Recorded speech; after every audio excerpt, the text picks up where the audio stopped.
Hello friends.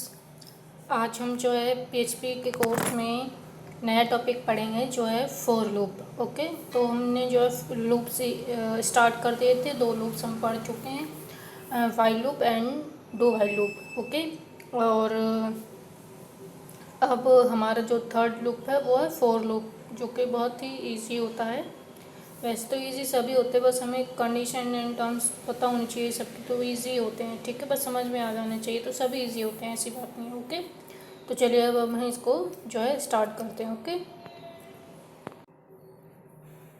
शुरू करने से पहले एक रिक्वेस्ट है कि आप जो है वीडियोस को जो है शेयर कीजिए और लाइक वगैरह कीजिए। अगर अच्छी लगे, आपकी इच्छा है तो कीजिए, ज़बरदस्ती वाली कोई बात नहीं है। ओके, और क्या कहते हैं, मैं एक क्वेश्चन जो है अब आपसे पुटअप करूँगी, तो आप जो है उसको जो है कमेंट में उसका आंसर जो है टाइप कीजिए। ओके, तो क्वेश्चन ये है कि आप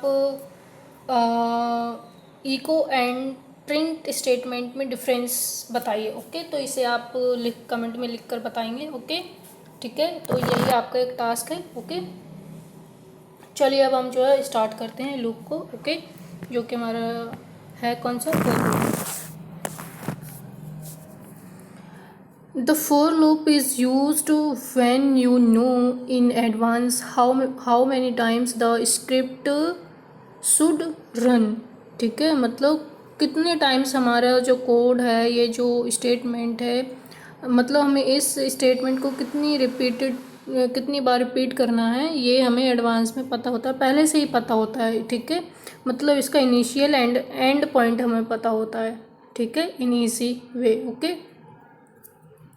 तो सिंटेक्स क्या है इसका, फोर लिखना है, उसके बाद जो राउंड ब्रैकेट है उसके अंदर आपको क्या लिखना है, पहले इनिशियल काउंटर मतलब इनिशियल पॉइंट।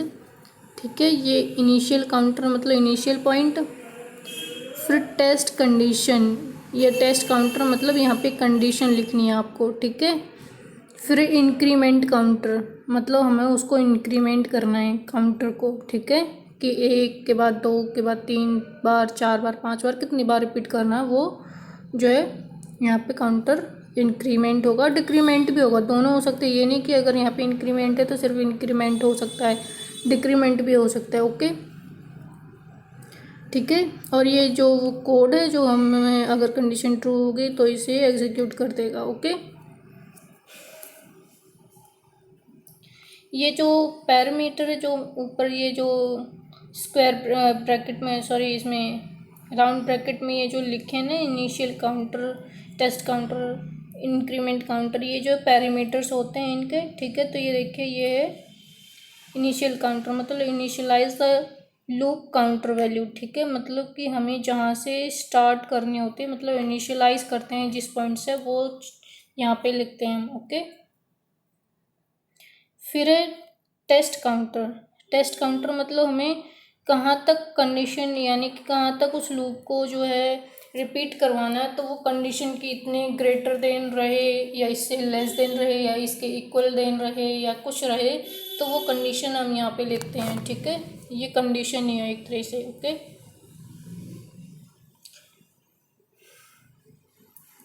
ओके,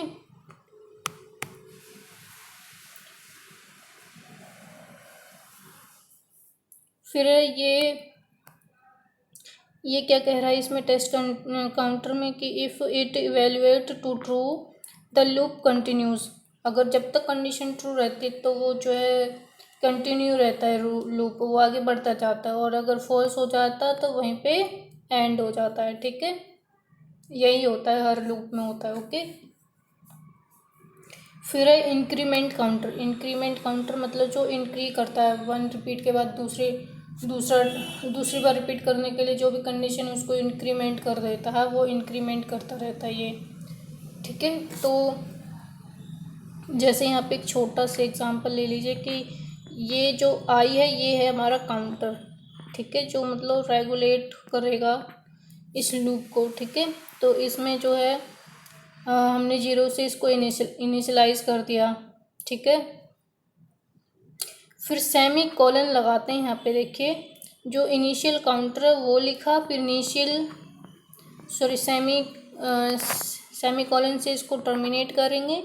फिर यहाँ पे टेस्ट कंडीशन, जैसे आई को लेस देन 10, तो ये कंडीशन हो गई, यानी टेस्ट काउंटर हो गया। फिर इसके बाद फिर इसे सेमी कॉलन से टर्मिनेट करेंगे। फिर हमारा क्या रह गया, कौन सा पैरामीटर, इंक्रीमेंट। तो सपोज आई को हमने प्लस प्लस, जब इंक्रीमेंट करते हैं तो डबल वाल, मतलब जब इंक्रीमेंट करना है तो डबल बार आप प्लस प्लस लिखेंगे, उसके साथ ही उस काउंटर, मतलब उस वेरिएबल के साथ ही, वेरिएबल ही जो है काउंटर है यहाँ पे, ठीक है। आप कंफ्यूज मत होना कि ये काउंटर क्या है, तो एक तरीके से वेरिएबल ही है ये चीज़, ठीक है। ये जो आई है ये वेरिएबल ही है, ठीक है। और जब डिक्रीमेंट करना होता है तो 2 बार जो है माइनस माइनस इस तरह से लगा देते हैं, ओके, ठीक है। तो ये हमारी जो है बन जाती है। तो इस तरीके से ये चीज़ है जो हमारी फॉर लूप में ये तीनों चीज़ें जो है हमें लिखनी पड़ती हैं, ओके। आई होप कि आपको जो थियोरेटिकली चीज़ें पता होनी चाहिए वो आई थिंक आपको बता दी गई और समझ में आ गई। अगर फिर भी समझ नहीं आई होंगी तो आप जो है कमेंट करके पूछ सकते हैं। और अब चलिए, अब हम जो है प्रैक्टिकल की तरफ, यानी कि अब हम प्रैक्टिकली इसको करके एग्जीक्यूट करके देखते हैं, ओके। ये देखिए, मैंने एक छोटा सा कोड लिख लिया है फॉर लूप के लिए। तो फॉर लूप में ये जो है कि इनिशियल पॉइंट और कंडीशन एंड इंक्रीमेंट डिक्रीमेंट जो भी कंडीशन है वो हमारे जो है राउंड ब्रैकेट में ही लिख दी जाती हैं। हमें कहीं बाहर या अंदर इन चीज़ों को लिखने की ज़रूरत ही नहीं पड़ती है, ठीक है। तो बस यहाँ पे जो चीज़ हमें जहाँ से स्टार्ट करनी है वो चीज़ कंडीशन एंड इंक्रीमेंट डिक्रीमेंट, यहीं पे आपकी सारी चीज़ आ जाती हैं, तीनों पैरामीटर आ जाते हैं यहाँ पे। तो आपको ना तो लूप के बाहर कुछ इनिशियलाइज करने की ज़रूरत है और ना लूप के अंदर कुछ इनिशियलाइज करने की ज़रूरत है और ना ही इंक्रीमेंट डिक्रीमेंट करने की, ठीक है। तो ये तीनों चीज़ें मैंने लिख दी हैं। और मैंने कहा था कि जैसे पहले इनिशियलाइज करेंगे, फिर उसको सेमीकोलन से टर्मिनेट करेंगे, फिर कंडीशन लिखेंगे, ठीक है, टेस्ट काउंटर, और फिर उसको जो है सेमी कॉलन से टर्मिनेट करेंगे, फिर इंक्रीमेंट या डिक्रीमेंट जो भी आप लगाना चाहते हैं वो करेंगे, ओके।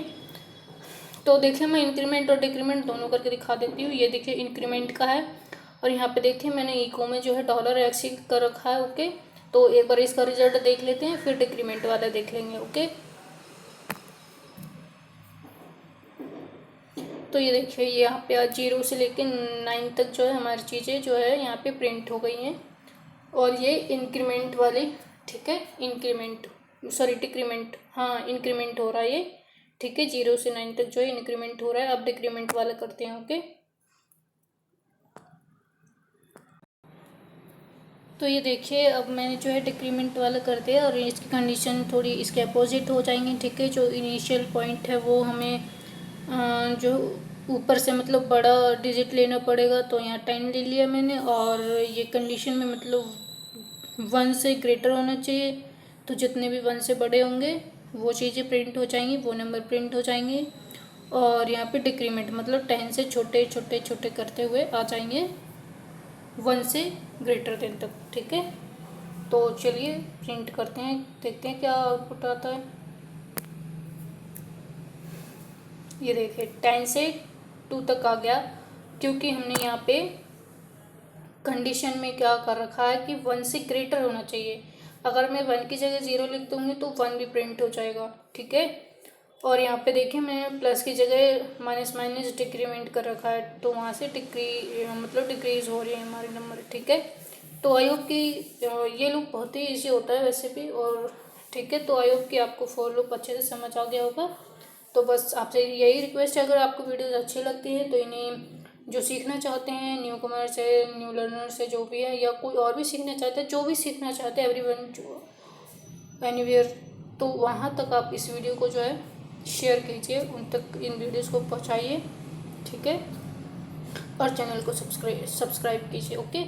तो थैंक यू।